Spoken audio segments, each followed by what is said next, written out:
Hello, and welcome to the OC Zoo.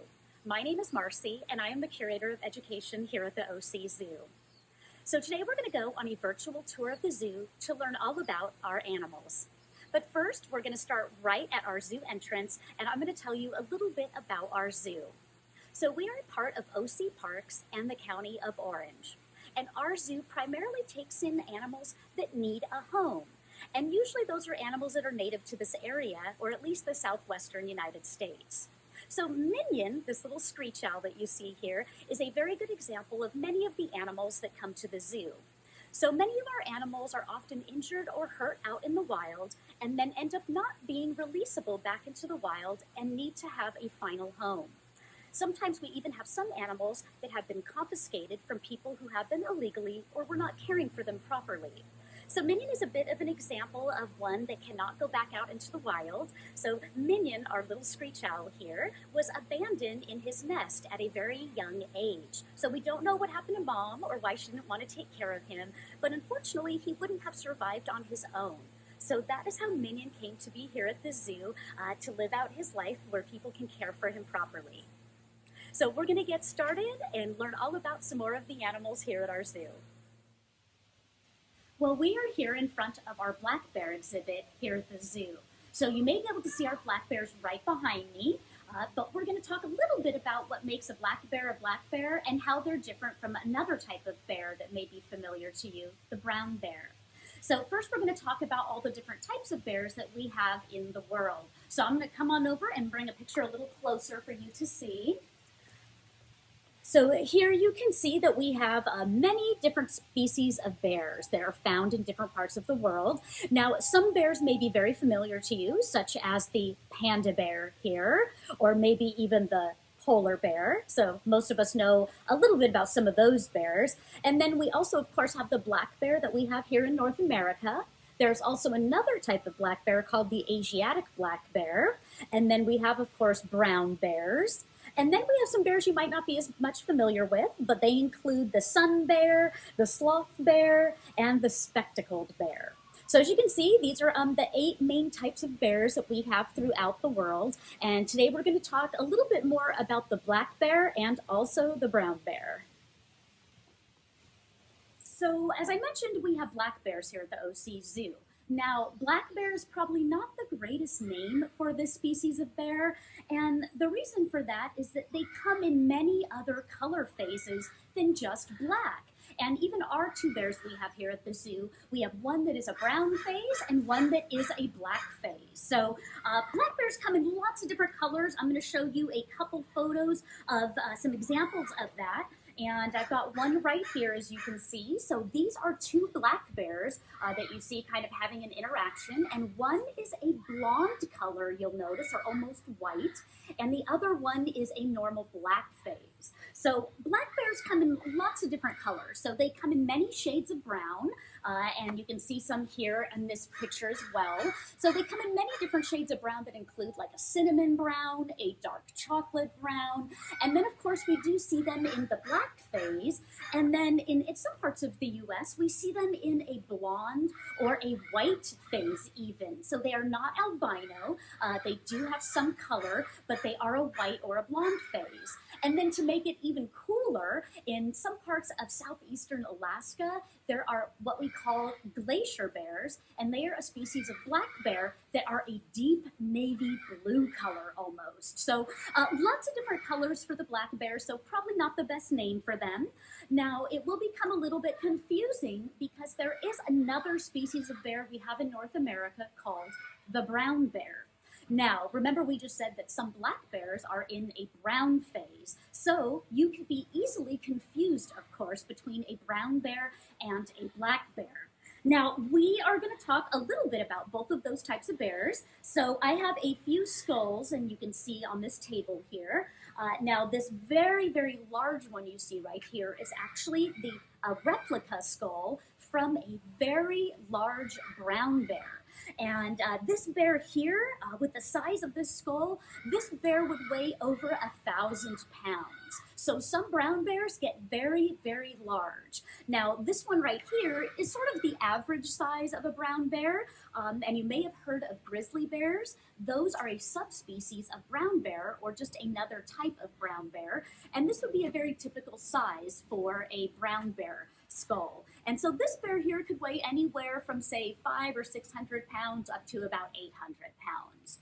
Now you'll also see this much smaller one we have here. Now this is from a black bear, which is what we have here at the zoo, and you might see our black bears behind me in their exhibit moving around a little bit. So a bear with this skull typically would weigh anywhere from about 150 to maybe 300 or 400 pounds. So you will see that the black bear definitely doesn't tend to get quite as large as the brown bear. Now that's not to say that we do have some black bears that do get quite large. So the largest black bear will typically get up to about 600 pounds.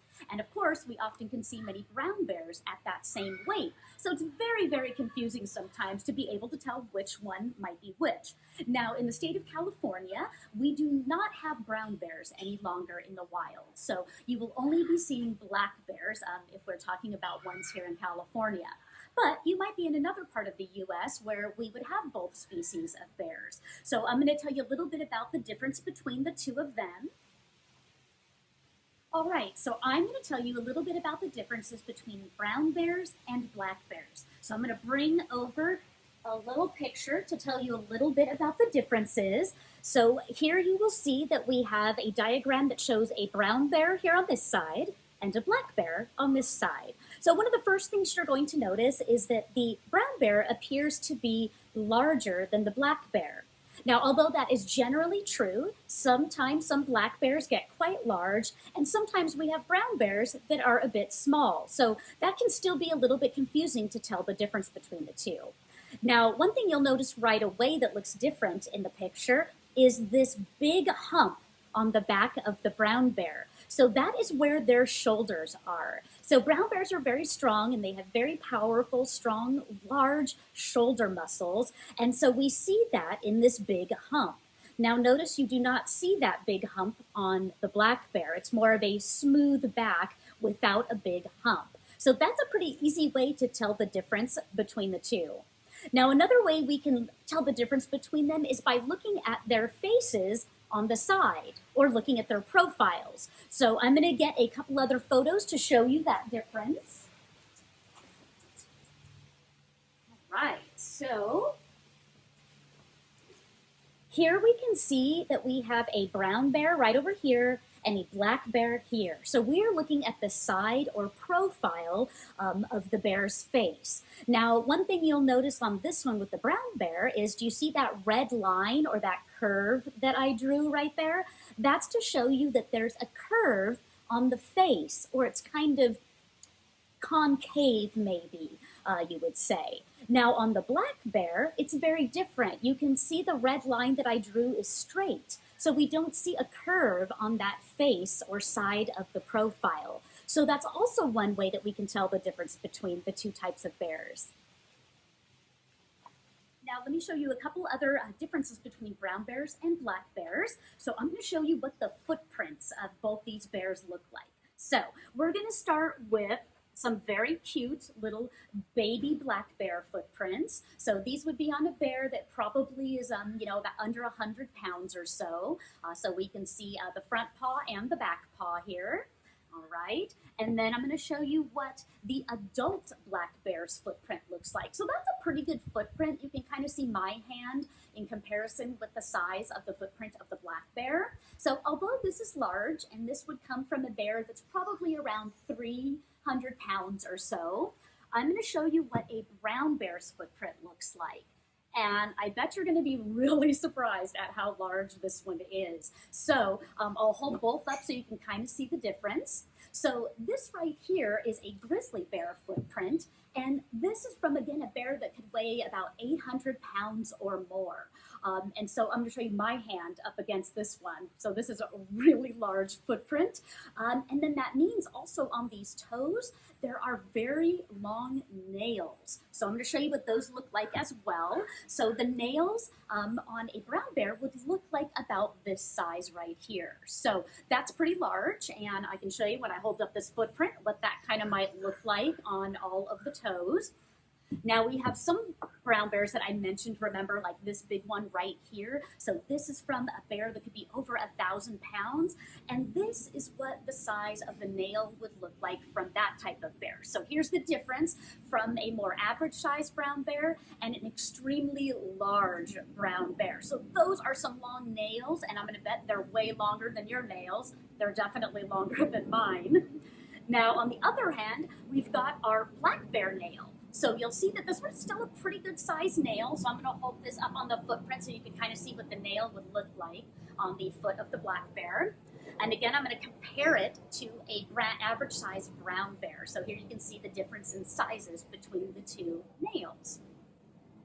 All right, now I'm going to show you what the hand of a black bear looks like. This is a replica of a skeleton of the hand of a black bear, and this one shows all those nails that we were just looking at of a black bear. So you can see that this is a pretty large size hand, and these nails can be very, very sharp.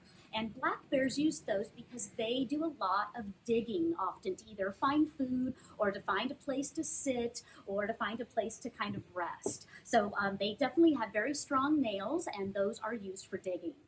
Now I'll show you a little bit about some of the fur from both of these types of bears. So we're going to look at a black bear fur. So this is from a very, very black phased colored bear. So you can see all the fur definitely looks very black in color. And remember, that will differ a lot in black bears. So like I said, some are either a cinnamon or lighter brown color, some are a dark chocolate brown color. So we have a lot of variation. Now this here is from a brown bear. And this is an example of what fur would look like on a grizzly bear. And if you're wondering what the word grizzly means, it just refers to the different colors you see here on the hairs. And we call that it has a grizzled effect. So generally the tips of the hairs are a little bit darker than the parts below on the hair. So it gives this sort of grizzled look is what we call it. So that again is an example of the brown bear's fur. So you might be getting a really good view of both of our black bears here at the zoo. The one that you might be able to see closest to you is our black-faced black bear, and that is Eleanor, and she is about 8 years old. And then behind her, you might even see in view our other black bear, and that is Yo-Yo, and she's a much older bear at 20 years old. And she is definitely different in color than Eleanor. You'll notice that she is definitely more of a brown color.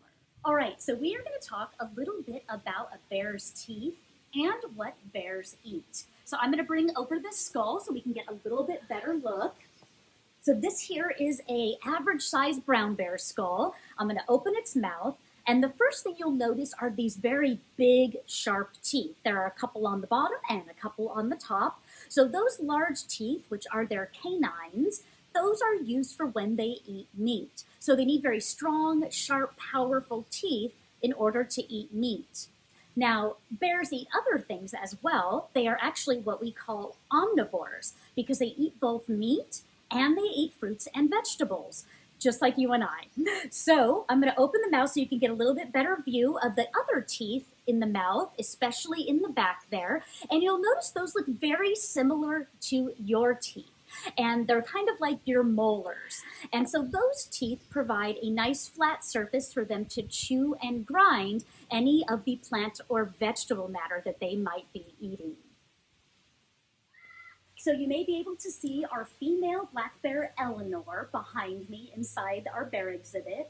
So she is up there playing with some branches, or what we call browse. And that means just some stuff that we give her that she can play with and check out. It might smell really good, so we'll often bring in cuttings of different kinds of trees or plants and then give them to the bears so they can check them out, and they often like to take them apart, play with them, and maybe even eat some of the parts off of it. So I can see she's doing a good job of playing with that in her mouth right now. So hopefully you can see that right behind me. And you may get a view here in a moment of our other black bear, Yo-Yo, our brown-faced black bear. So again, Yo-Yo is a bit of an older bear. She's about 20 years old. So probably in the wild, a bear wouldn't live quite that long. But here in any type of human-managed care, we definitely have a lot of animals that can live much longer. So oftentimes their lifespan is even doubled. So here in the zoo, we expect that maybe Yo-Yo will live to be about 25 to 28 years old. So she's definitely considered to be a geriatric bear or an older bear right now.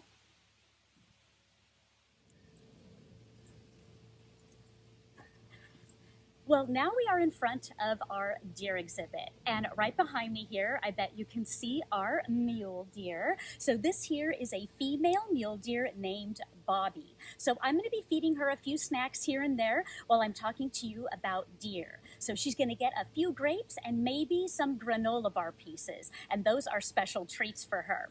So I'm going to go ahead and see if she'll take a few grapes from me right now, and maybe a piece of granola bar. All right, so that is a treat for her. She does not normally get granola bars as part of her regular daily diet. I'll tell you a little bit about that here shortly. So I did mention that we are in front of our mule deer exhibit. So the reason this type of deer is called a mule deer are because of those really big ears that she has. And you might be able to see them here. Oh, there's a good view right there. So they have very, very large ears that resemble the ears of a mule. So that is where they get that name. Now, this type of deer is found here in the western part of the United States, in many different areas, many different states, and many different habitats, especially even in desert regions. Now, I did mention that she likes grapes and granola bars as some of her treats, but like I said, those aren't always a part of her regular daily diet. I'm just giving those as a little bit of a treat to her right now. But deer, just like Bobby right here, are animals we call herbivores, and that means that they eat only fruits and vegetables. They do not eat any meat. So again, we call those types of animals herbivores. So that's kind of like being a vegetarian and you don't eat any meat. Now, Bobby here is a female mule deer. But if we did have a male mule deer and you were able to see one and what it looks like, they may have some antlers on their head. And I'm going to tell you a little bit about antlers and how they are different from horns. So for mule deer, only the boys, or only the males, have antlers. And the bigger and prettier the antlers are, the more girls that they can have for mating time. Now, the females don't need the antlers because they don't need to do that. So antlers are very interesting. They are actually on the head of the deer, and every year they actually drop those antlers and they regrow again the following year. So that's pretty impressive that they grow this once a year, drop it, and then regrow them again. So I have one side of an antler right now with me. So there would be two if this was a complete male antler. So you'll notice that there's a funny part down here. Right here where I'm kind of pointing. So antlers are very interesting. So since they are not always permanently attached to the skull, kind of like horns are permanently attached to the skull and they don't ever come off. Antlers are a bit strange. So they actually drop every year, like I mentioned, and regrow again. So this part down here that's attached to the head or the skull of the deer is called a pedicel. And that part is where the antler will attach. And so the antler grows, and there is going to be a nice layer covering all of these antlers that is velvety, kind of like. And so that velvet actually has blood supply to it so that it can help the antlers grow and get nutrients to the antlers so they're able to grow. Now, when it's time for the deer to drop those antlers, they'll actually kind of loosen down here at the bottom. That pedicel, where it is attached to the antler and the skull, it actually stops producing calcium, which kind of loosens the attachment. And so then all the velvet falls off of the antlers as well. And then you'll see deer like rubbing their antlers on trees possibly. And eventually the antler just falls off. And then, of course, it's going to start to regrow for the following year. So again, those are antlers. Now, another interesting thing about antlers that you'll notice here is that they are branched or they're forked. You can see we have this part here, forks in two, and then again, forks in another two spots.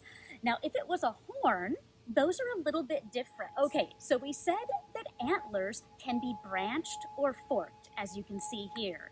Now I'm also going to show you a piece of a horn, and this is actually from one of our sheep here at the zoo.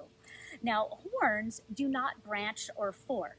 Now, they can curve like this one does, or they can kind of curl up. They can go straight up, straight down, but they never branch or fork. And horns are permanently attached to the animal's head. They do not ever fall off. So that is the difference between antlers and horns. And I'm going to give our little friend Bobby back here a few more grapes. I bet she's waiting for a few. Yes, nice. So Bobby here has been at the OC Zoo since about 2009. And she was found orphaned as a very young deer in the wild without mom. So we're not quite sure what happened to mom, but she probably wouldn't have been able to survive on her own in the wild. So that is why Bobby came to be here at the zoo. So Bobby is almost 11 years old right now, and if she were in the wild, usually deer don't live a whole lot longer past that. They usually live about 8 to 11 years out in the wild. Now, here at the zoo, in like a managed care situation, often they can live a lot longer, so they can live maybe anywhere from 10 to 15 years, certainly. All right, so let's talk a little bit about a deer's feet. So deer have very interesting looking little feet. I'm going to show you these footprints up a little bit closer. So this one here on this side is actually the size of the footprint of the deer behind me. Little Bobby here. So her footprint looks about like this. Now, this is another type of deer footprint, and this is from just a little bit larger type of deer. And you can see that there are two sides here to the footprint, and those are the two toes inside of there. So the toes are inside, and they have a very stiff covering over them that we call a hoof. So she is a type of hoofed animal. So these are actual hooves off of a deer. And so you can see and hear kind of how hard that hoof or outer covering is. So the toes would be inside of that. You can see that's sort of like an empty shell or a sheath that actually fit over the toes. So these are the type of hoofs that cover our Bobby's feet. So a few moments ago, I mentioned that Bobby here is an animal we call an herbivore because she only eats fruits, vegetables, or plant matter, and she does not eat any meat. Now we're going to take a look at a deer's skull. So this here is a replica of a deer's skull. And one of the first things we're going to notice, especially as I open it, is that we have some teeth on the bottom part of the jaw right up in the front here. So we'll see there's a few teeth right on the bottom in the front, but on the top part of the jaw, we're going to notice that there are no teeth right up in the front. So as you can see there are no teeth right up in the front. So on both parts of the jaw, we see we have a big space, and then we have a rows of teeth back behind that. So what that does, it enables the deer to be able to grab a bunch of grass, and they'll close their mouth, grab that grass, and tear it off. And so this top part up here, even though it has no teeth, it has a very sharp edge. So that helps to rip or tear off the grass or vegetation that the deer is eating. Now, deer belong to a group of animals that we call ruminants. And ruminants are animals that have a ruminating stomach or a chambered stomach. So typically they have about 4 different chambers that make up the parts of their stomach.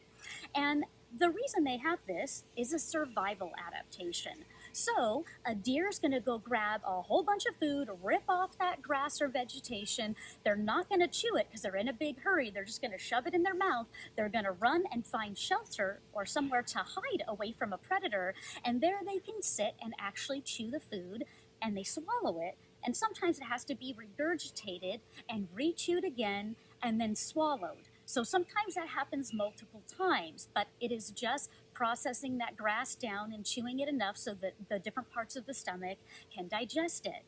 So again, that is a survival adaptation. That's so that animal can go grab a bunch of food, run and find shelter, and then sit where they can chew their food.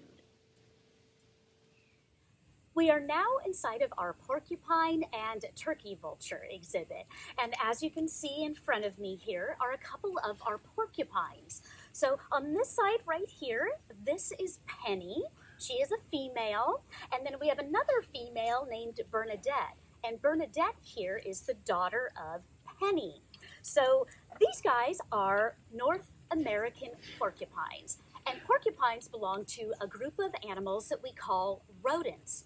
And other rodents include mice and rats and squirrels, guinea pigs, chinchillas, beavers, and of course porcupines. And so all of the rodents, including these porcupines, have special teeth that they actually keep growing their entire life. So that is something that we cannot do. Our teeth do not continue to grow our entire life. So these guys do, and I'm going to show you with this porcupine skull right here a little bit closer so we can get a look at what the teeth look like. So you may be able to see the teeth right now, and what you'll notice is that they're a little bit funny looking on the top and on the bottom here. And the top ones and these bottom ones are called incisors, and they are special teeth that keep growing their entire life. And one of the other things you'll notice is that there is some orange or brownish color on the teeth as well, and that actually serves a special purpose. So that coloration is actually a layer of enamel that covers their teeth, and it makes their teeth much harder since they are chewing on very hard things that include trees and twigs and sticks. So they want to make sure they're chewing on very hard things so that they can keep those teeth sharp and keep them worn down.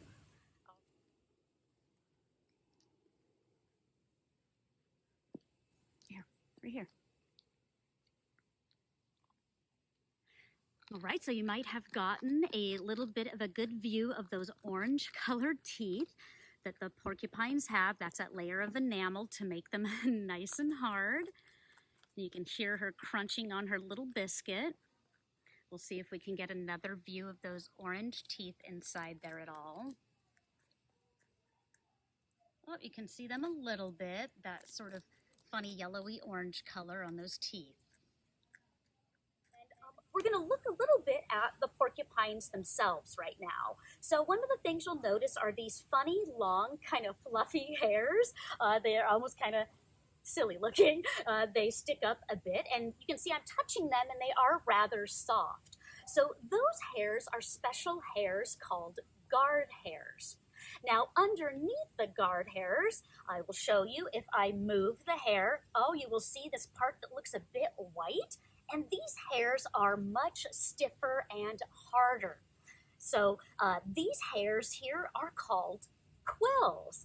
And I have a few quills right here I'm going to take out to tell you a little bit about. So the porcupine is covered with about 30,000 of these quills all over their body. So that is a lot of quills. And I'm going to bring a couple more quills up here so you can see them a little closer and maybe hopefully get a better view. So these are the quills off of the porcupines right behind me. So quills are not able to be shot out or thrown out of the porcupine. So it's a popular myth that a porcupine can throw or shoot their quills. They cannot do that. But what happens is the porcupine, if it comes into contact with something like maybe another predator that would like to eat them, they can stick up all of those stiff quills, and if the predator touches them, those quills actually release, and then they end up in their predator. And of course, not many animals want to eat a creature covered with 30,000 quills, so not a lot of animals actually prey upon the porcupine. Now I'm going to put these quills away, and I'm going to tell you a little bit about their interesting footprints I'm going to show you. So I have a couple of footprints here, and these are what the footprints of the porcupines look like. And you might notice that these footprints have some very interesting little dots, or almost beads, it looks like, along the entire footprint. So that helps provide traction for them because they spend a lot of time up in the trees. So kind of funny looking little footprints there. All right, we're going to go ahead and put those away. Now, as you can see, the porcupines are eating a few snacks here in front of me. And some of the things that they are eating include, let's see, I can see they were getting some lettuce. They were also getting a little biscuit. We have special biscuits here for different types of animals. We have some that are called rodent biscuits, made, of course, for rodents to eat. So these have many of the vitamins and nutrients and minerals that these animals would be getting out in the wild. Now, also I can see here we have, I'm going to grab a few of Penny's little chunks of food. I can see we have some carrots. Yes, so porcupines definitely love the carrots. And then I can also see that we have some slices of yams or sweet potatoes. And so I think, oh, I see one more piece of food. I see that we have some apple slices in here as well. So as you can see, most of the things these guys are eating are vegetables or fruits. And so these guys are what we call herbivores. So they eat plant matter or vegetation only, kind of like being a vegetarian. So these guys do not eat any type of meat. So now we're taking a look at our turkey vultures, and I bet you can see two of them right behind me. So those are the two turkey vultures that we have here at the OC Zoo. Now you might be wondering why they're called a turkey vulture. So the word turkey comes from the fact that they have a very turkey-like maybe looking head. So you might notice in the ones behind me that their head is bald and it doesn't have any feathers on it, and it's also a very red color. So it kind of maybe resembles a turkey. So that's where the name turkey vulture comes from. The actual animal that they are, of course, is the vulture part of the word. And vultures are a part of a bunch of group of birds called birds of prey or raptors. And those birds are meat eaters. Now, the cool thing about the turkey vultures right there behind me is that they like to eat things that are dead. So most of our birds of prey, such as eagles and hawks and owls and falcons, they all find animals and actually have to kill them in order to eat them. Now, the turkey vulture does not do that. So we can kind of say that the turkey vulture is nature's cleanup crew. So they eat the dead stuff that maybe a lot of other animals wouldn't. Now, the reason for their bald head is, and I'm going to show you a little skull right here that is what the skull of a turkey vulture looks like. Now, their head is all bald for a reason. So they have no feathers at all covering their head. And that's because they primarily eat things, of course, that might be dead and maybe kind of gross looking. And so they might be inside of an animal that's dead and they might be eating it, and they might get stuff stuck up on their head. So stuff that you probably wouldn't want stuck on your head, like some of the guts of the animal that they're eating. I know it doesn't sound very good, but if they got them stuck on their head and they had feathers up there, they wouldn't be able to clean it or get those yucky stuff out of their feathers, because of course they don't have arms like we do in order to grab at something. So they have no feathers, it's completely bald, and what generally happens if stuff is stuck on there is it will bake off in the sun. So that's why they have a bald head. Now, I know that sounded a little bit yucky and gross, and I'm going to make a few other things sound a little yucky and gross. So a few other things that turkey vultures do that are a little bit odd is they actually will pee on themselves and let the pee run down their legs, and they do that in order to cool themselves off. So when they pee down their leg, they've got a liquid, and then the wind may blow and cool that off as it runs down their legs. So it's kind of like they have a little bit of an air conditioner for themselves. So I know that sounds a little bit strange. One more kind of gross thing that they do is that when they're scared or upset or they feel fear, like a predator's coming after them, they will often regurgitate or barf up their food, which is pretty yucky because, of course, they primarily eat dead things. So Regurgitating or throwing up that dead stuff definitely does not smell very good. And sometimes that yucky smell will often deter a predator that might have been trying to come after them. Now, here in my hand, I have a couple of things. Right here, you can see that I have an egg. Now, this is a replica egg, and it is what a turkey vulture's egg looks like. So you can see it's a kind of a pretty egg, kind of an ivory color with some little spots on it, so that's kind of cool. And then I also have a couple of feathers from a turkey vulture, and these feathers right here are from our turkey vultures right behind me that you may have seen. And so their feathers, some of them are kind of long, especially for the wing feathers, and they're a very dark, almost sort of velvety black kind of color on one side, and they might be a little bit lighter on the edges. Now, something kind of cool though on the other side of their feathers is that it looks very shiny or shimmery white. And we don't always see that on the backs of feathers of some of the birds of prey. So it's very easy if you find a feather that looks like this to maybe know if it is a turkey vulture. They sort of have a shimmery or pearly kind of look to their feathers. Hi guys, we are in front of our mountain lion exhibit right now, and behind me you're going to see some of our zookeepers putting out some snacks and food for our mountain lions who are going to come out in a few short minutes. They are of course in a back holding area right now while our zookeepers are inside the exhibit, but after the zookeepers exit, they will lock the door and then let in the mountain lions so they can enjoy all the tasty treats for the day. So I can see that some of the tasty little treats that the zookeepers have put out include some meatballs, also some ice for them to play with or even eat. And I saw some fruits and vegetables as well. Those usually the mountain lions will play with. We'll talk a little bit more about what types of things mountain lions normally eat.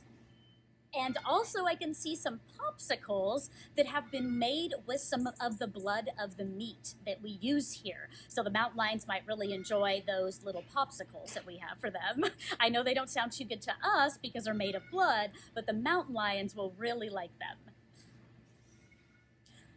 Well, I am standing right in front of our mountain lion exhibit, and I bet behind me you can even see one or two of our mountain lions that are here at the zoo. I can see that we have one of our mountain lions out right now enjoying some of the treats that the zookeepers put out for them.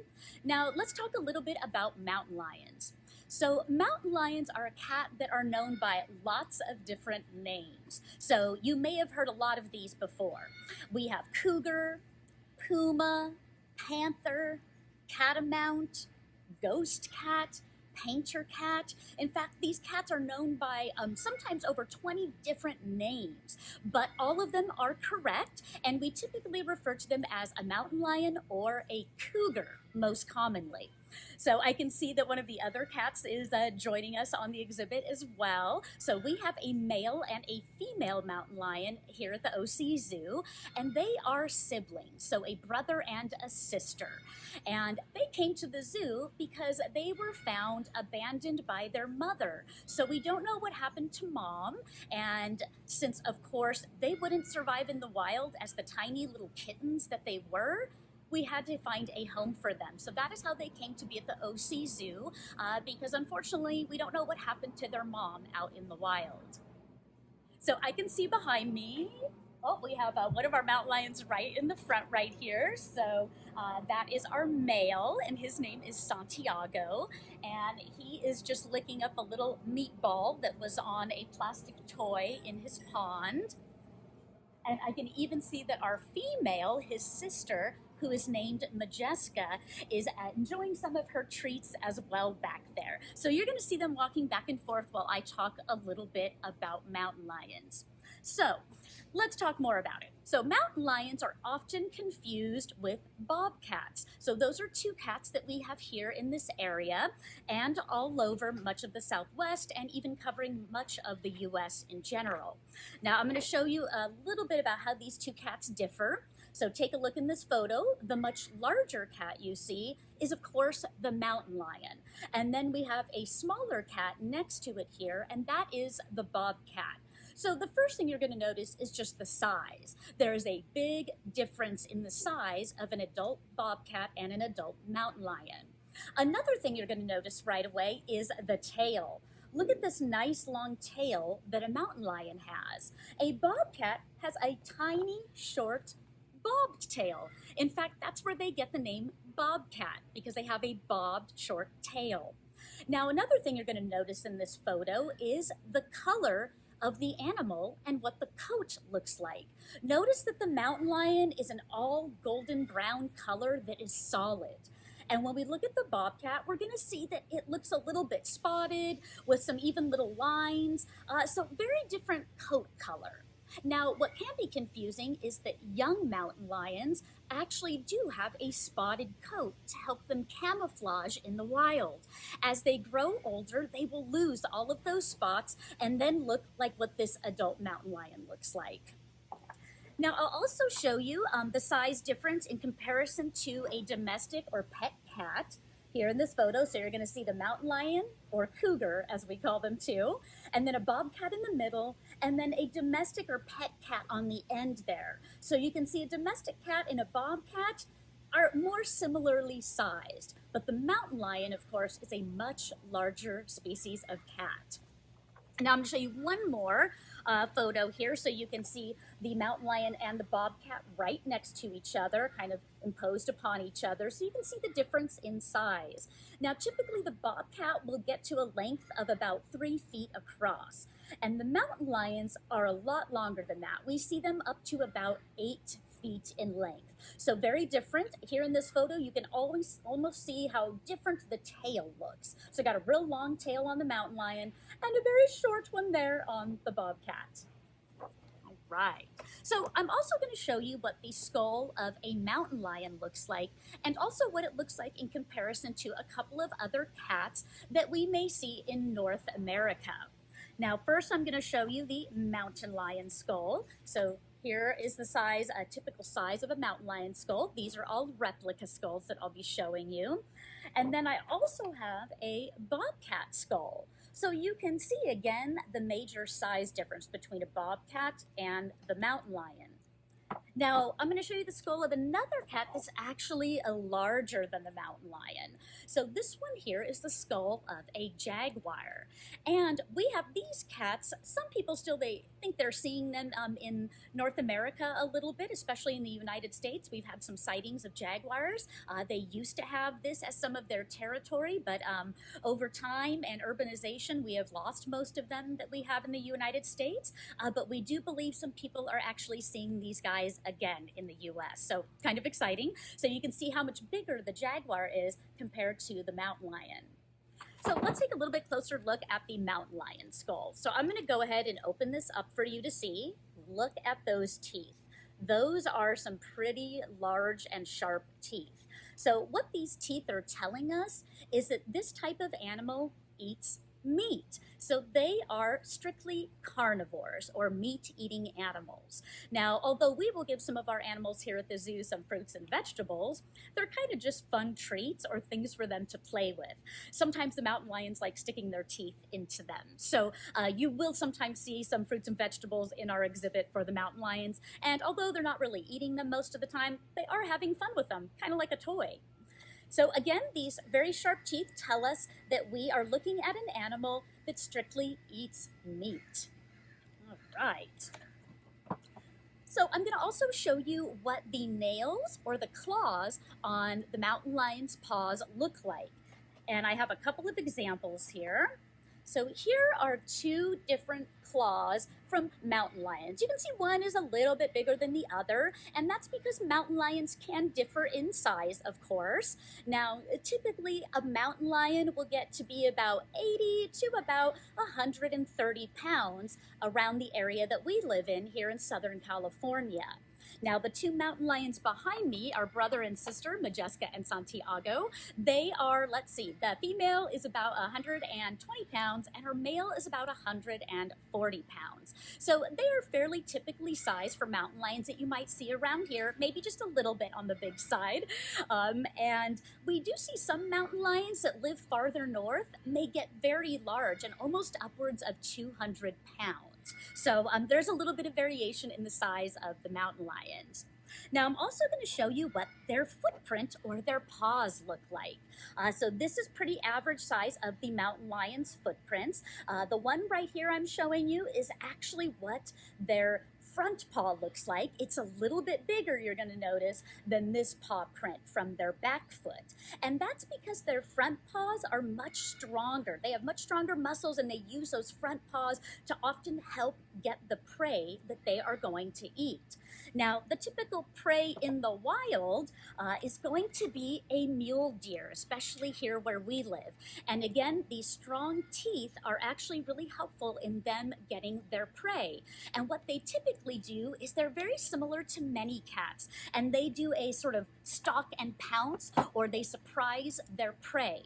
And so what happens is if they see a deer, they're going to be very quiet, and they are going to stalk that animal and follow it. And then when the animal is not suspecting them, they will actually jump onto the back of the deer so that they can actually put their mouth on the neck to actually break the spinal column so that they can eat that animal very quickly. Now, typically a mountain lion is going to be eating one deer about once a week or once every 10 or so days. And that'll last them for a while, and they don't eat the whole animal right away. They often do something we call caching. And so they'll eat some of the animal, and then they're going to find a hiding place where they can put that animal. So they'll drag it to a spot that they're going to hide it so that they can come back later and eat it. So they'll often either drag it over there, cover it up with a bunch of leaves, and then leave it there, and it looks like it's kind of hidden, but they know where it is. And later on during that week, they can come back and forth to feed on that deer. Now, also after I just showed you those two footprints, I'm going to show you what the footprint looks when they actually stretch out their paw as if they're going to grab onto something like a prey animal. And other than the deer, some of the other prey that these guys are going to be eating may include squirrels or rabbits, any type of small rodents, and sometimes even skunks, and maybe even possibly some small bobcats. So whatever they can kind of find will be something that they will try to take out to have as a meal. Oh, I can hear our mountain lions a little bit in the water there. So that looks like that was our male, and that was Santiago.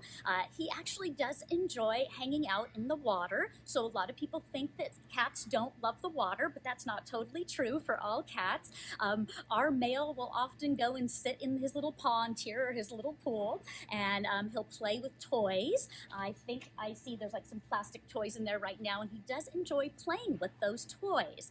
And what we call that is behavioral enrichment. So we give toys or things for the animals to do to stimulate them both mentally and physically. So, of course, when they're in a human care situation, like here at the OC Zoo, they may not be getting up and moving as much as they would in the wild, because in the wild, they have to spend a lot of time searching for their food, and that's a lot of moving and getting exercise out in the wild, because it's not easy to catch food. Now, of course, here at the zoo, they get their food brought to them. And so we want to be able to give them things to do so that they will move around and be active and be able to use their brain and stimulate that brain mentally. So I was just showing you what the footprints of the mountain lion look like. And I'm also going to show you what the footprints of a bobcat looks like, just so we can again see that big size difference between the two animals. So I'm going to hold up our mountain lion footprint, and I'm also going to hold up our bobcat footprint. So you can see that there's quite the difference in size between the two. And remember, we also looked at the nails or the claws of the mountain lion. So I'm going to hold up one of those again for you, and then I'm also going to hold up what the bobcat's nail or claw looks like. Again, a very large size difference between the two. Now, of course, people do confuse both the mountain lion and the bobcat, especially if you're going to see a young mountain lion. And again, remember I said that sometimes they have a spotted colored coat, and that's to help them camouflage in the bushes. And so sometimes that looks very similar to a bobcat. So people often confuse a young mountain lion and an adult bobcat. But one thing to remember to look at to see the difference is the size of the tail. because it's going to be completely different. And I'm going to actually hold up an actual mountain lion tail right here. Look at how long this is. Now, don't worry. This fur from a mountain lion is from one that was hurt or injured by a car. So this is not a mountain lion that we killed for any other reason. So it was hit, unfortunately, by a car. So we are able to take it and use it for educational purposes. So look at how long this tail is. I mean, that is a pretty long tail. Now, I'll also show you one off of a bobcat. Oh, and we're going to notice, look at how short and tiny that is. Now, this fur here is the same as the mountain lion we just looked at, in that it's one from an animal that unfortunately died from being hit by a car. So that's how we have these two furs to show you. Again, look at that nice short little bobbed tail or short tail. Now, since we were looking at the footprints of both the bobcat and the mountain lion, I'm going to show you a photo here of some mountain lion and coyote and bobcat footprints. And these are not to scale, but are made much larger, so you'll be able to see them clearly. So this larger one represents a mountain lion, or a cougar, of course we call them, and then a coyote in the middle, and then a bobcat there on the end. Now, one of the things you'll notice is, look at the coyote footprint. Now, what do we see here? Do you see these little marks above each of the little toe prints? Those are the claws or nails of the coyote, and we can see them in their footprint. But let's look at both the mountain lion and the bobcat footprint. Do you see those? They aren't there. We don't see any nail or claw marks. And that is because most of the cats are able to retract or move their nails in and out. And dogs, like the coyote, are not able to do that. Their nails do not move. They are completely stationary in place. So oftentimes, if you see a little footprint on the trail, if you see one that has little nail marks, it might very likely be a coyote or maybe another type of dog like a fox. But if you take a look at one that doesn't have any of those marks, it might be some type of cat like a bobcat or a mountain lion.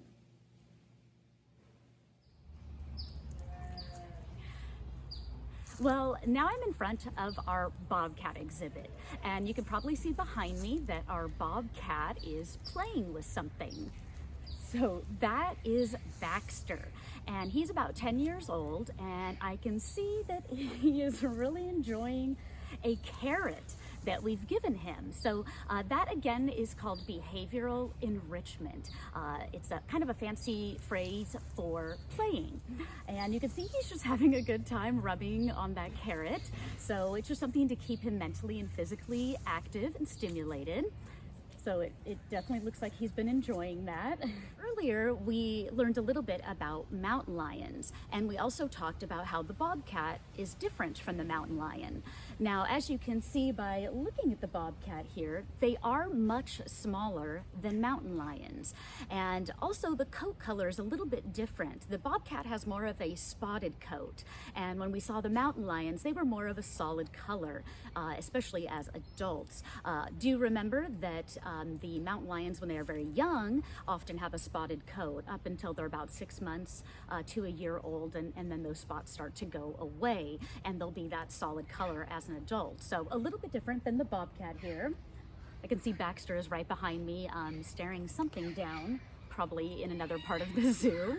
So let's talk about the bobcat's teeth and their skull and what that means for what they eat for a living.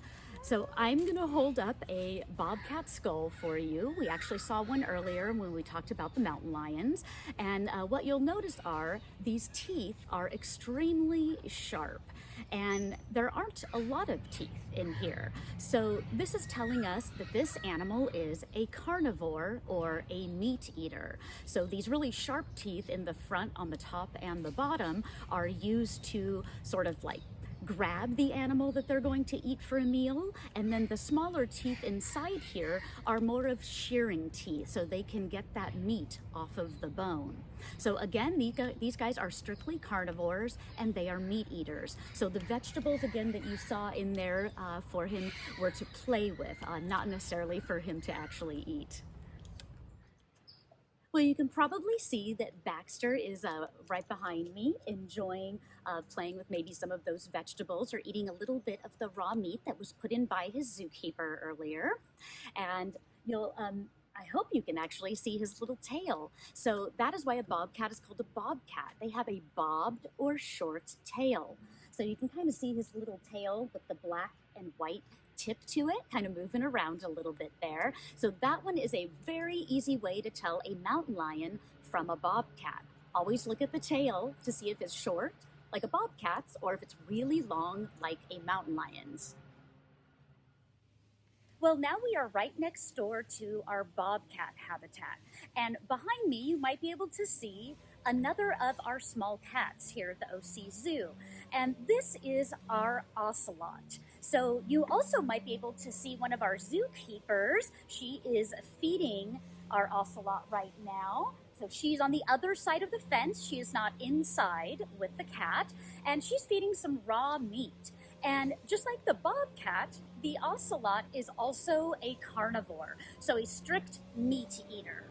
I have a couple of skulls right here. This one here is what the skull looks like from an ocelot, who is right behind me here. And then this one is a bobcat skull. So you can see that they are very similar in size. So both of these cats are similarly sized, and they are generally classified as smaller cats. So ocelots are very beautiful cats. And if you can see ours behind me, his name is Salvador. He has a stunningly beautiful coat, and it has a very velvet-like texture. So unfortunately, many of these cats were hunted for their beautiful fur, and we don't have many left in the United States anymore. Ocelots used to be found throughout Texas and east through Louisiana. Unfortunately, we did hunt them so much that there are not many left at all anymore. In fact, we believe there may only be about 80 to 100 of them in southern Texas. And there have been a few sightings of ocelots in Arizona as well. Now, they are considered an endangered species in the United States, but they do have populations in Central and South America where they're doing quite well. Now, you may notice that Salvador is playing with or chewing on some lettuce leaves. So I did just mention that he is, of course, a carnivore or a meat eater, but he actually does like to play with lettuce, and he even eats a little bit of it. So we often put lettuce leaves, especially romaine lettuce, in his habitat area because he really enjoys those. Now I'm in front of our coyote exhibit, and you may see both of our coyotes walking around while I'm talking to you. So let's talk about what amazing animals coyotes are. They are, in fact, one of the most adaptable animals in the world. And what that means is that they are able to adapt, or they are able to flourish and thrive in many different types of situations and conditions. So coyotes are some of the few animals that are found in many different types of habitats. So they can be found in the deserts of the Southwest, they can be found in grasslands in the Midwest, they can even be found in extremely cold regions like Alaska, and they also are found even throughout Mexico and through Panama. So they are generally found all over most of North America and a little of Central America. And again, they are adaptable in so many situations. So one of the other cool things that coyotes do that makes them a very interesting adaptable animal is that depending on food supply, sometimes coyotes like to live and hunt in packs, but other times they may like to hunt alone or just in pairs. So depending on how much food is available or where they can get the food, if there's a lot of food available, then they're probably good on their own and will hunt by themselves or just in pairs. Or if food is very scarce or there isn't much of it, like what often happens in the wintertime, a lot of coyotes will hunt in packs together so that they can all get some food.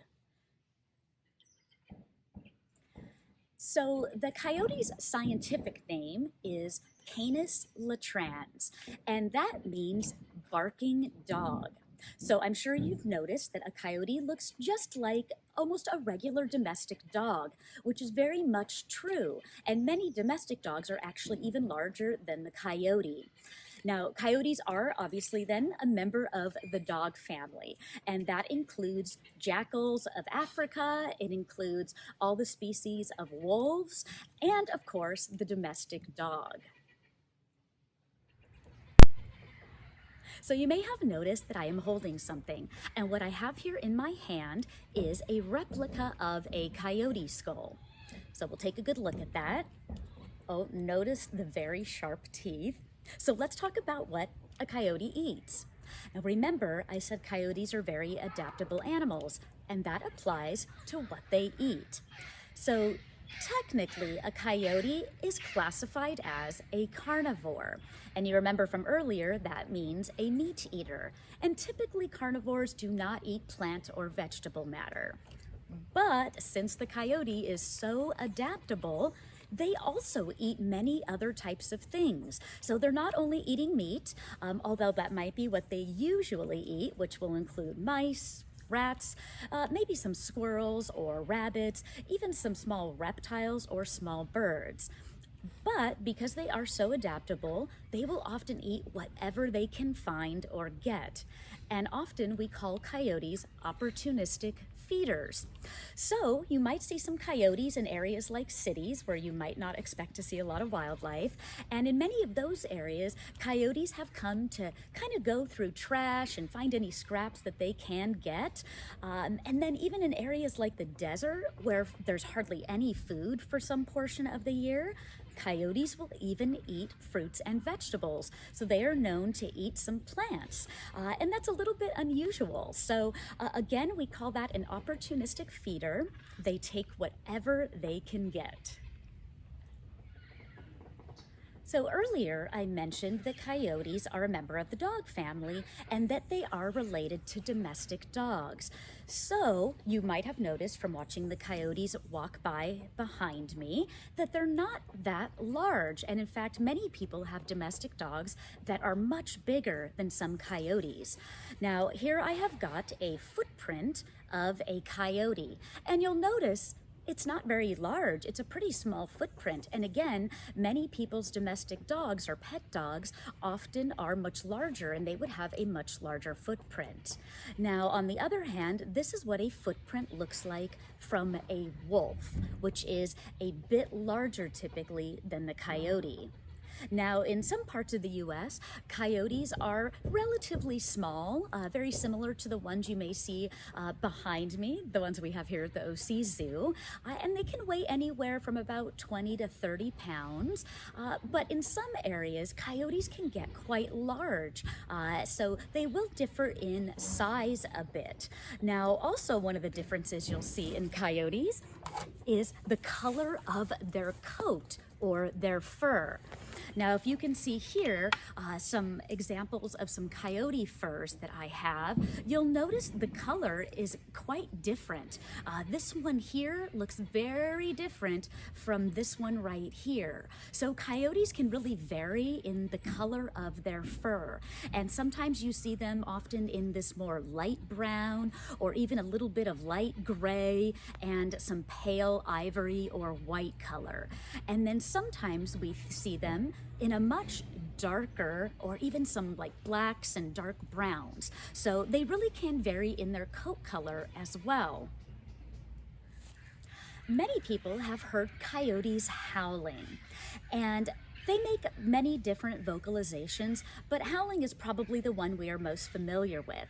So when a coyote is howling, what that coyote is saying is, "Hey, I'm over here. This is where my home is." And for a male coyote, generally that means, "Hey, any of the females can come on over into my home. But the males, I don't want to come by my home."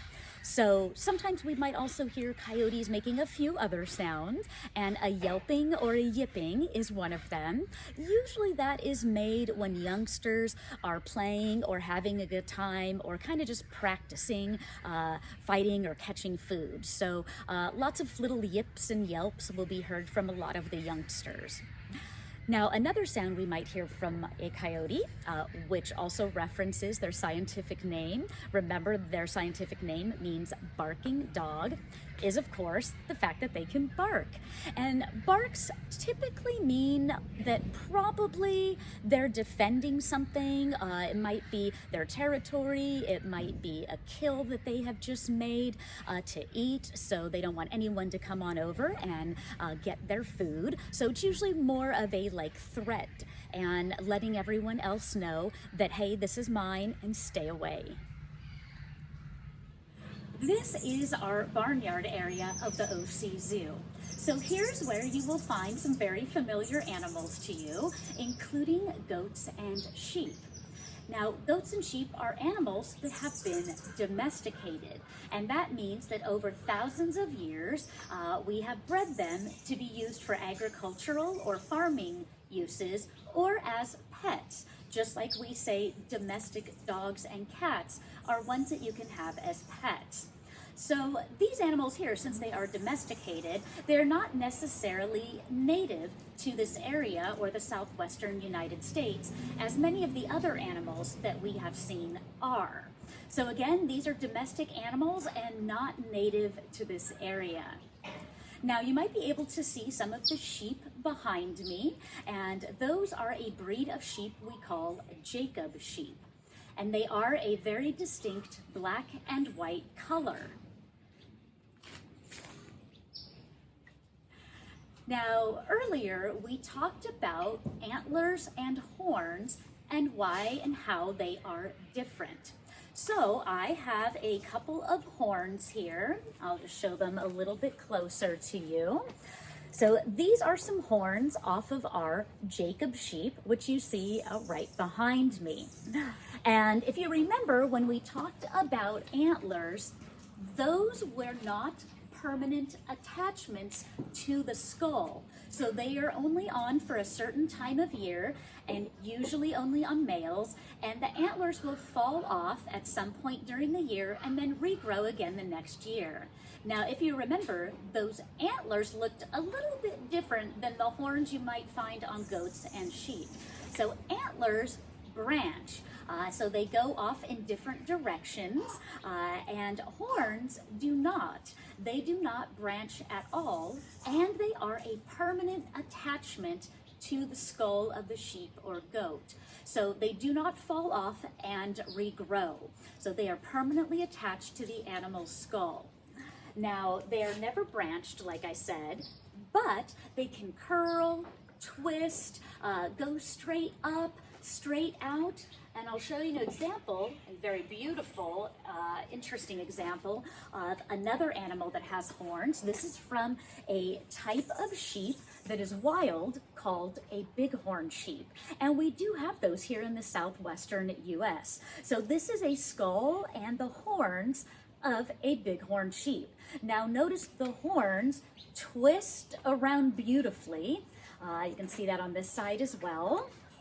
But they do not branch off in different directions from the main part. So always they are one solid piece that doesn't branch, but they can be curved or twisted just like this bighorn sheep.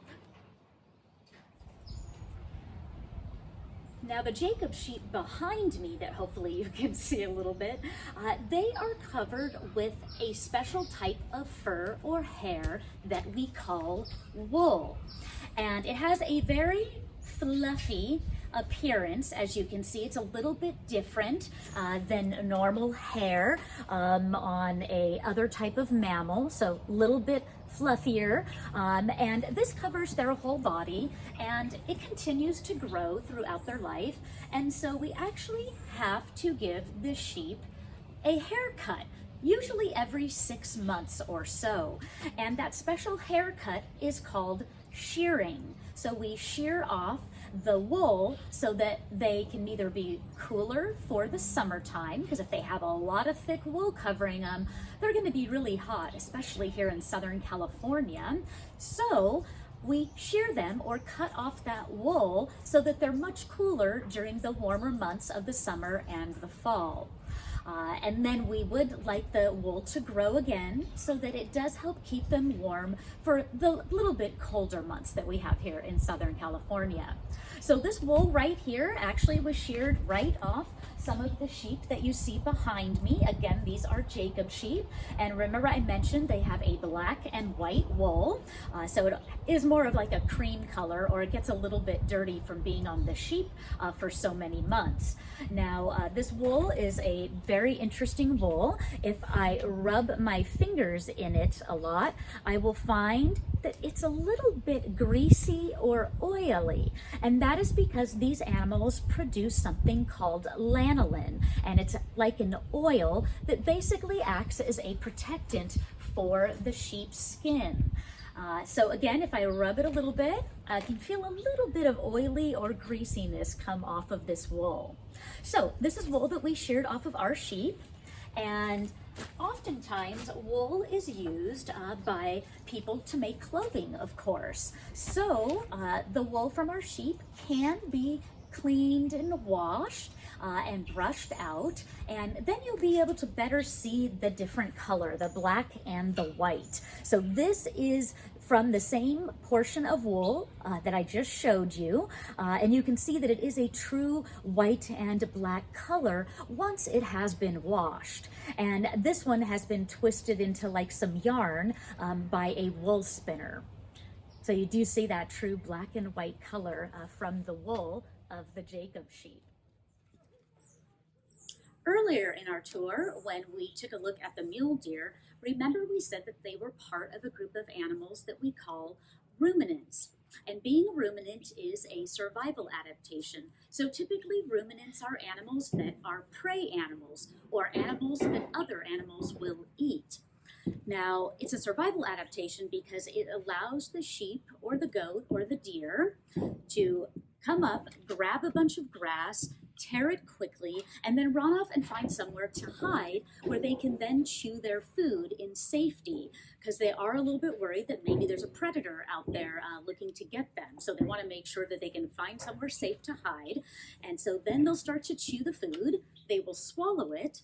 Sometimes they will even regurgitate it, re-chew it again, and then swallow it again, and it slowly makes its way through the 4 different chambers of their ruminating stomach. So right here is a skull of a sheep, and you will notice it looks very similar to the deer that we saw earlier. So very similar setup in the mouth. We have a few teeth here on the end on the bottom jaw, but there are none on the top. And that top has a nice sharp edge so that they can grab and tear the grass to run over to find safety.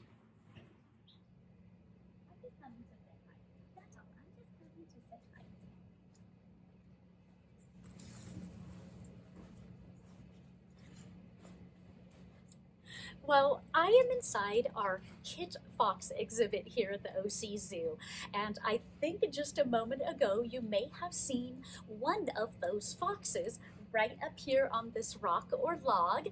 I think that he was checking out some of our little fox furs that we have here. So, like I said, we're in our kit fox exhibit, and the 2 foxes that you are going to see maybe wandering around behind me while I'm talking to you are specific types of kit fox, and they are called a San Joaquin kit fox. So they are a subspecies or specific type of kit fox. Now you may have noticed that these guys are really small foxes, and in fact they are the smallest fox that we have here in North America, and they are the smallest member of the dog family that we have. Now the other animals that we saw earlier, such as the coyotes, are a member of the dog or canid family, and foxes are a part of that family as well. Now you heard me mention that these are San Joaquin kit foxes.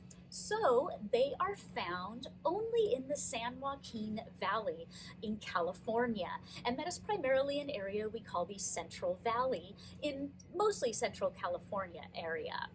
Now, these very cute little foxes, of course, are doing not very well. So their populations have really declined over the years. Back in the 1930s, we used to have quite a lot of these foxes, but unfortunately, due to urbanization and a few other reasons, these guys' populations have really diminished over time. So these guys are now classified as an endangered species. Now, an endangered species is a group of animals or a specific type of animal that is in danger of becoming extinct in the near future. So unfortunately, again, with all of the urbanization, these foxes are not doing very well, sadly. Now, you may notice, since they are so small, that they're moving around very quickly, if you can see them behind me. And since they are pretty small foxes, I will show you kind of what their little skull looks like. So they have a very little skull. I'm going to get up a little closer to show you. So this is the skull of a fox that is very similar in size to our San Joaquin kit foxes. Now, this skull here is a little bit larger fox skull, and this one is actually the type of fox that we have commonly here in California. It is called the gray fox. So you can really see the difference in size. So the gray fox, the most common type of fox we have here, is definitely much larger than the kit foxes that you see in here. So let's talk about what these foxes eat. Now here I have a very small fox skull. This one here is from an island fox found off the Channel Islands off the coast of California here. And the foxes we have in here, the kit foxes, are a little bit smaller than that. So their skull would be a little bit smaller than this one you see here. Now I'm going to use a slightly bigger skull just to show you so we can see a little bit better. So this is the gray fox skull. So notice all of the teeth inside this mouth. You'll notice that many of them are very sharp teeth. Now that tells us that this animal is a carnivore mostly, or a meat eater. And so kit foxes eat a few different things out in the wild. And what they typically like to feed on are small types of rodents. So those can be some small mice, some small rats, things like kangaroo rats or pocket mice. Sometimes you even eat small ground squirrels, and they'll even eat a few small birds. And sometimes they're even known to eat some vegetation or some grass, and even a little bit of fruits and vegetables every once in a while. So we do offer all of those types of things to our kit foxes here at the zoo. So they eat some types of raw meat, and sometimes they will also get mice, and they even eat a little bit of dog kibble here. And we will give them a few chunks of fruits or vegetables. So we would almost say that they're a bit of an omnivore in that manner, but technically classified as a carnivore.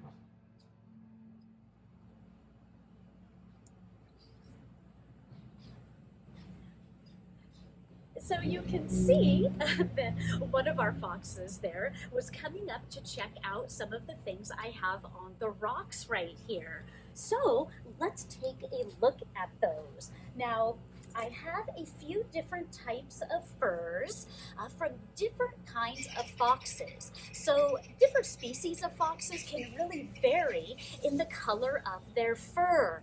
Now the white one right here might be very recognizable, as it is from a fox we call an Arctic fox. So to blend in with the snow, they are typically a very beautiful white color. Now we have also a gray fox fur right here, and the gray fox is the type of fox that we have throughout California, the very common type of fox we have here, and they look very much obviously the gray color, hence their name, and then they've also got some kind of orangish or brownish shades, maybe some grays and blacks as well. And then there are other types of foxes that are all black in their coat color, and some that are even very gray.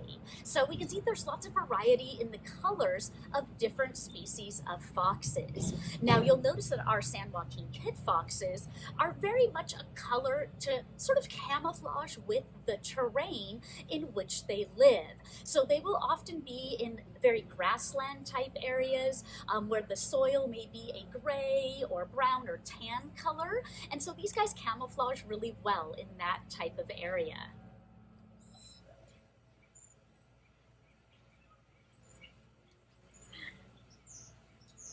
So you can see that our kit foxes are very curious about what I have set up over here. So they were coming up again to check out some of the stuff that you see here. Now, I mentioned earlier that our kit foxes eat things like mice and raw meat. And I also mentioned what they eat out in the wild, lots of different small species of rats or mice, and maybe even some birds or squirrels. Now, that's also been part of the problem of why they have become an endangered species. Unfortunately, for many years, we used things called rodenticides to control the population of a lot of different types of rodents like mice and rats. Unfortunately, many animals also feed on those rodents, like the kit fox here. So unfortunately, the foxes were eating the mice with rodenticides, and unfortunately that led to many of the animals passing away from those rodenticides that we used in the rodents. So that also helped contribute to the population decline, in addition to much of the urbanization that happened in the area that these guys are found in.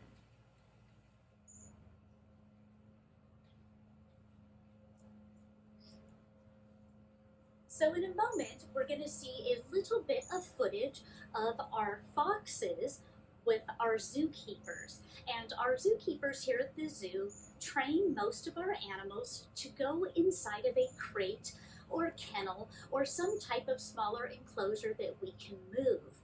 And that usually is happening because we want to be ready for any emergency type situations. And here in Southern California, that means in case of fires. And so we want to make sure that all of our animals are trained to go inside some type of crate or kennel so that we can evacuate if needed very quickly. Here you can see the foxes and also some of our zookeepers. This is the primary zookeeper that takes care of the foxes, Shannon, and she is working with our male kit fox. And over here we have zookeeper Chris that will be working with our female kit fox. So these foxes are being crate trained, so that's something we do with many of our animals here at the OC Zoo, just for emergency reasons, in case we have to evacuate the zoo for something like fires. So we do try to train all of our animals to go inside crates and make it a positive experience. So in a few moments, we should see one or both foxes go inside their respective crates. And when they do, the zookeepers have some little food treats for them, so that this is a very positive experience.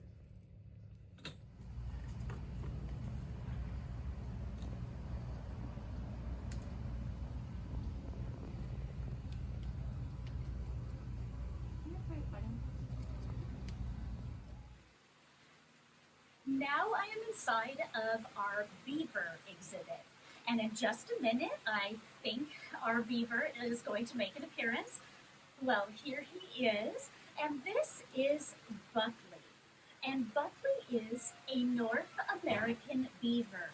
So I have just given him a piece of yam, and he's going to go ahead and walk off to go eat that, and I bet he'll be back for some more food treats in just a minute. Now, I mentioned that he is a North American beaver. So beavers are a member of the rodent family. And if you remember from earlier in the tour, we talked about porcupines, and they are a member of the rodent family as well. So there are going to be lots of similarities between the porcupine and the beaver that we're going to talk about in just a minute. Now, you can see that I have a bowl with some food in it, and you saw that I just gave the beaver a piece of yam, I said. So I have a few more of those yam pieces here. So we have sweet potatoes or yams that we often give the beaver. And I'll show you some other of the food in here as well that the beaver gets. So we have got some carrot pieces. I bet those are very familiar to many of us, and that many of you like to eat carrots. I bet that many of you eat apples as well, so I can see we've got some apple pieces in there.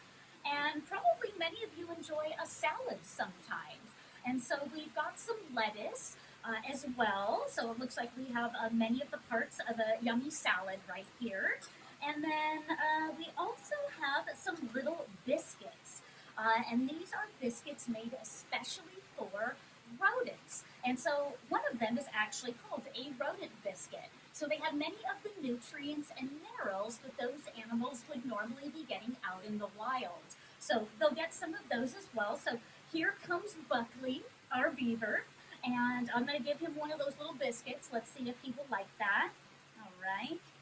So you can see he gently took that little biscuit from me right there, and he's going to eat that really fast. So we're going to see if he'll also eat the piece of apple. Oh, it looks like he is enjoying the apple.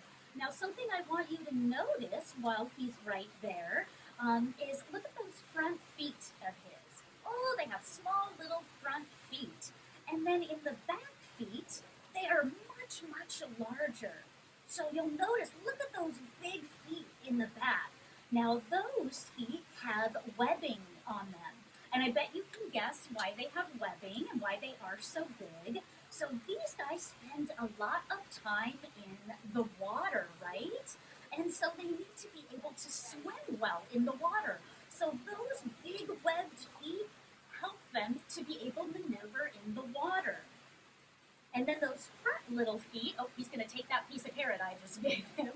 So those front little feet enable him to grab onto the food easily, and also to help maybe with any building of the dams or lodges that they make. So they can carry over branches and logs, they carry them over in their mouth, they may use their hands also to help place those. And I bet when Buckley walked away from me right there, you may have noticed his big paddle-like tail. And that tail is also very important. So I have a beaver tail right here. And this tail is really, really helpful for this animal because, again, they spend a lot of time in the water. And I think actually Buckley just went into the water as well to go eat that piece of food I gave him.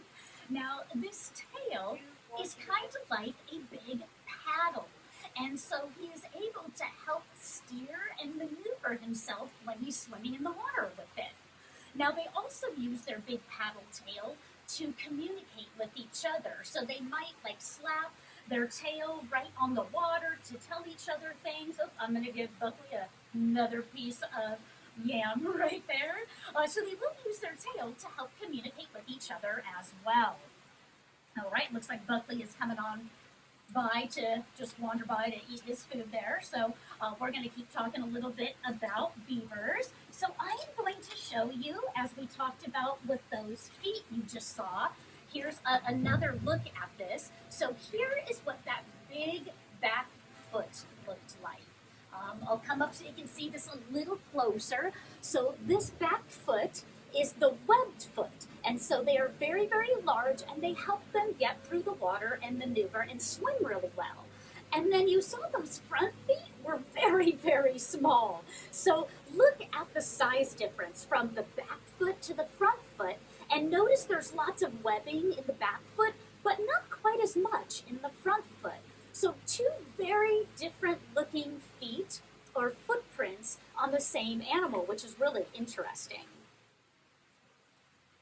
So let's talk a little bit more about what beavers eat.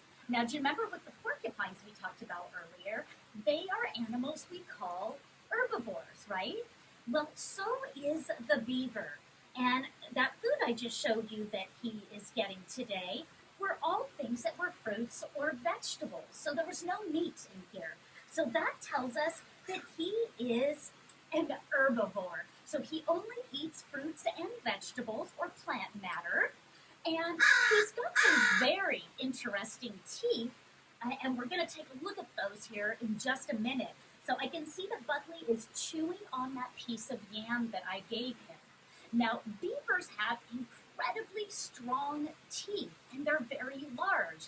In fact, I have a skull right here, and can you see these funny long colored teeth on the bottom and on the top?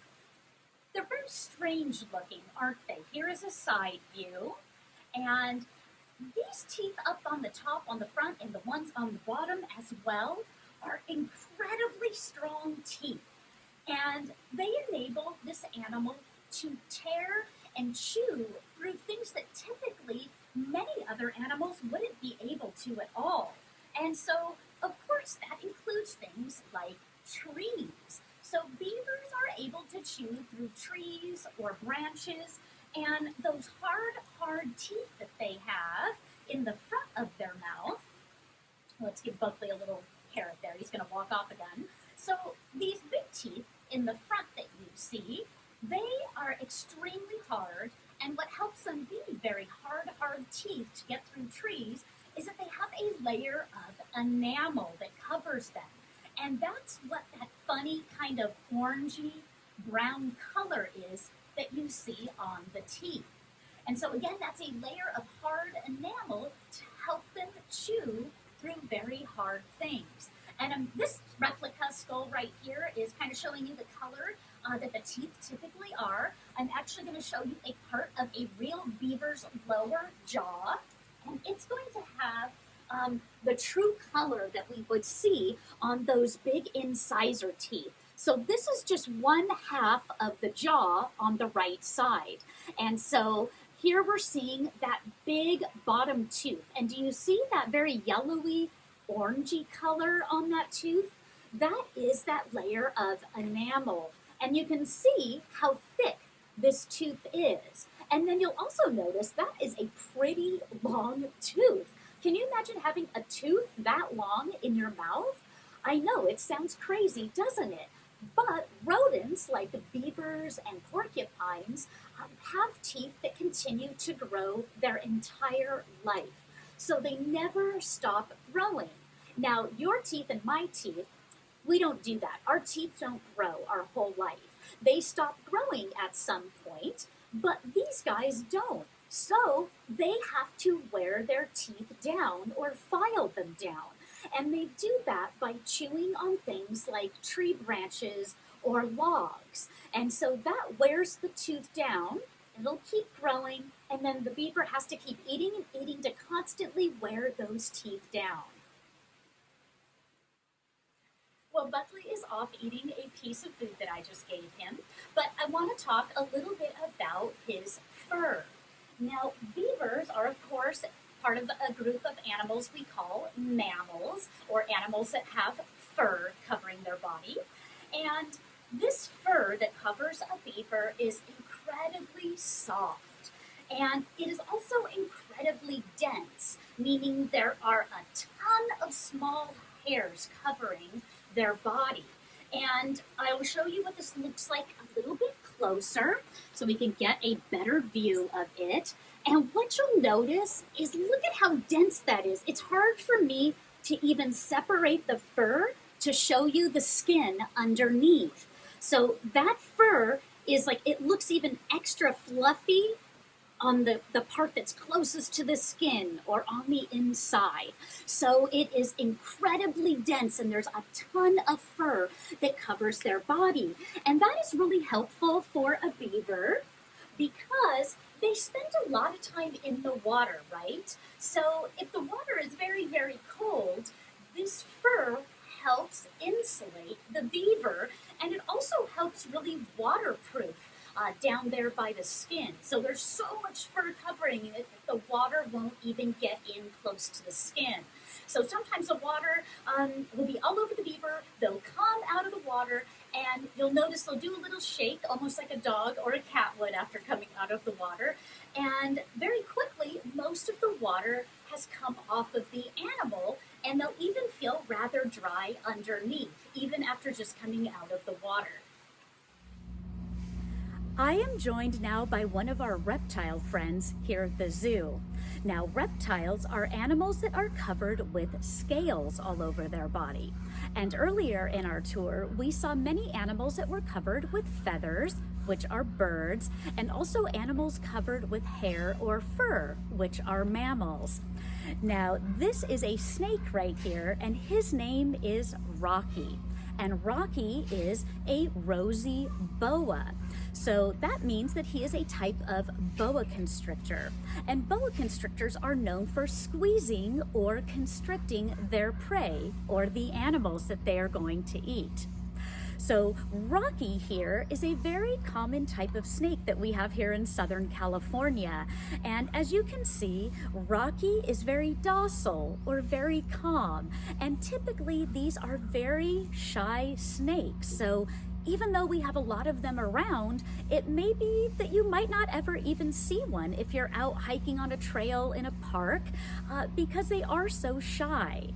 Now, in just a moment, we're going to meet another one of our reptile friends here at the zoo.